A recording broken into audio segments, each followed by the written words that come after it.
Après l'investiture des candidats lors des conventions de parti et la campagne électorale qui s'ensuit, l'élection présidentielle proprement dite peut enfin débuter.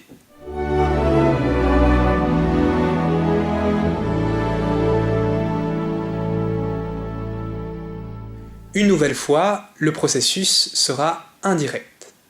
Dans un premier temps, les électeurs de chaque État vont élire leurs grands électeurs lors de l'Election Day, qui a lieu systématiquement le premier mardi qui suit le premier lundi de novembre.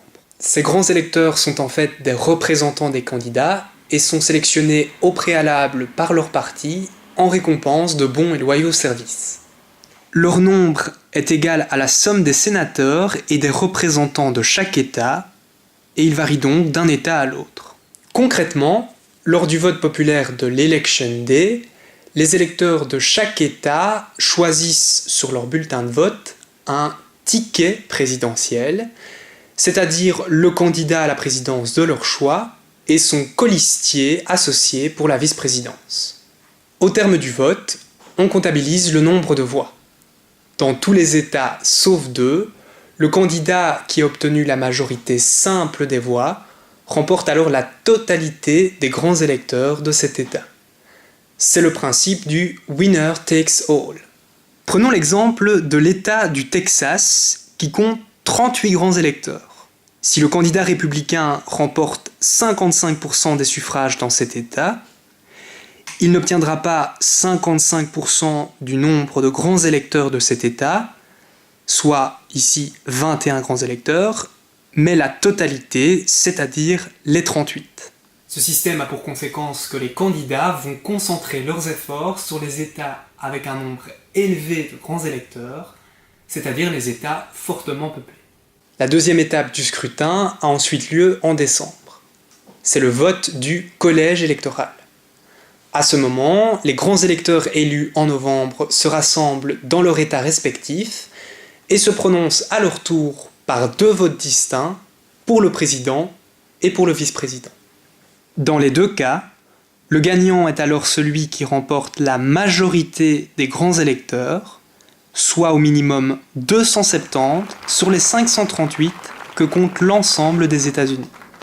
Notons ici qu'en raison du principe du winner takes all, il existe parfois une déconnexion entre le vote populaire de novembre et le vote final du collège électoral. Ainsi, un candidat peut avoir récolté moins de la moitié du vote populaire et pourtant être élu président par une majorité de grands électeurs.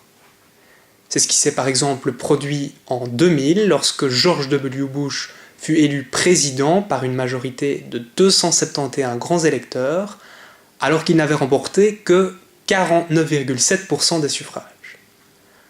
Pas normal, me direz-vous? Eh bien si, car légalement parlant, seul le vote des grands électeurs est reconnu par la Constitution américaine. Finalement, une fois le décompte des grands électeurs effectué par le Congrès la première semaine de janvier, le résultat de l'élection est avalisé et le nouveau président des États-Unis prête serment lors de la cérémonie d'investiture qui a lieu traditionnellement le 20 janvier. Please raise your right hand and repeat after me.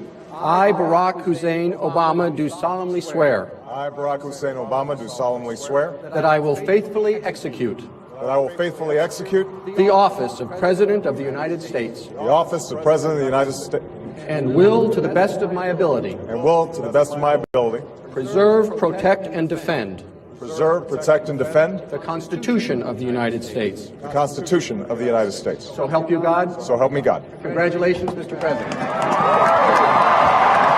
Ainsi se termine cette série de 3 vidéos consacrées aux élections présidentielles américaines. N'oubliez évidemment pas de suivre l'actualité des prochains jours pour savoir qui d'Hillary Clinton ou de Donald Trump remportera la course à la Maison Blanche. À bientôt!